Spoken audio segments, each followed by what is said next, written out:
the witch from next door. We have no bread. Of course you have no bread. Then what do you wish? It's not what I wish. It's what you wish.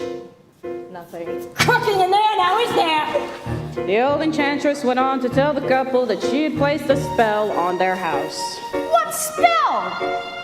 In the past, when you were no more than a babe, your father brought his young wife and you to this cottage. They were a handsome couple, but not handsome neighbors. You see, your mother was with child, and she had developed an unusual appetite.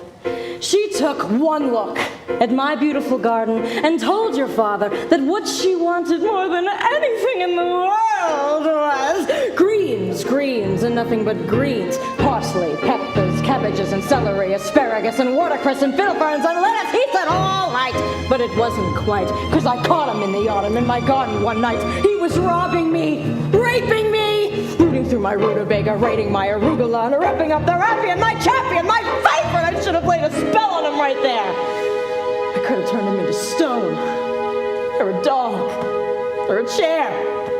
Oh, guys.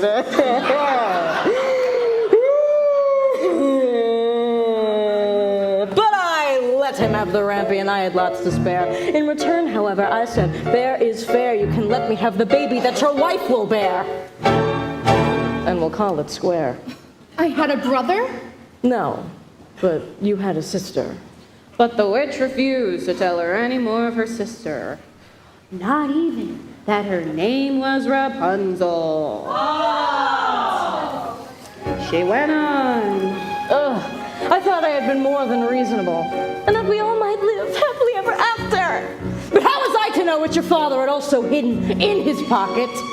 You see, when I had inherited that garden, my mother had warned me I would be punished if I were to lose any of the beans. Beans? The special beans. I let him go. I didn't know he had stolen my beans. I was watching him crawl back over the wall, then bang! Crash and the lightning flash! That's another story. Never mind. Anyway, at last the big day came, and I made my claim. Oh, don't take away the baby, they shrieked and screeched, but I did, and a hitter shall never be reached. And your father cried, and your mother died, and for extra measure, I admit it was a pleasure. I said, sorry, I'm still not mollified. And I laid a little spell on them. You too. That your family tree would always be a barren one.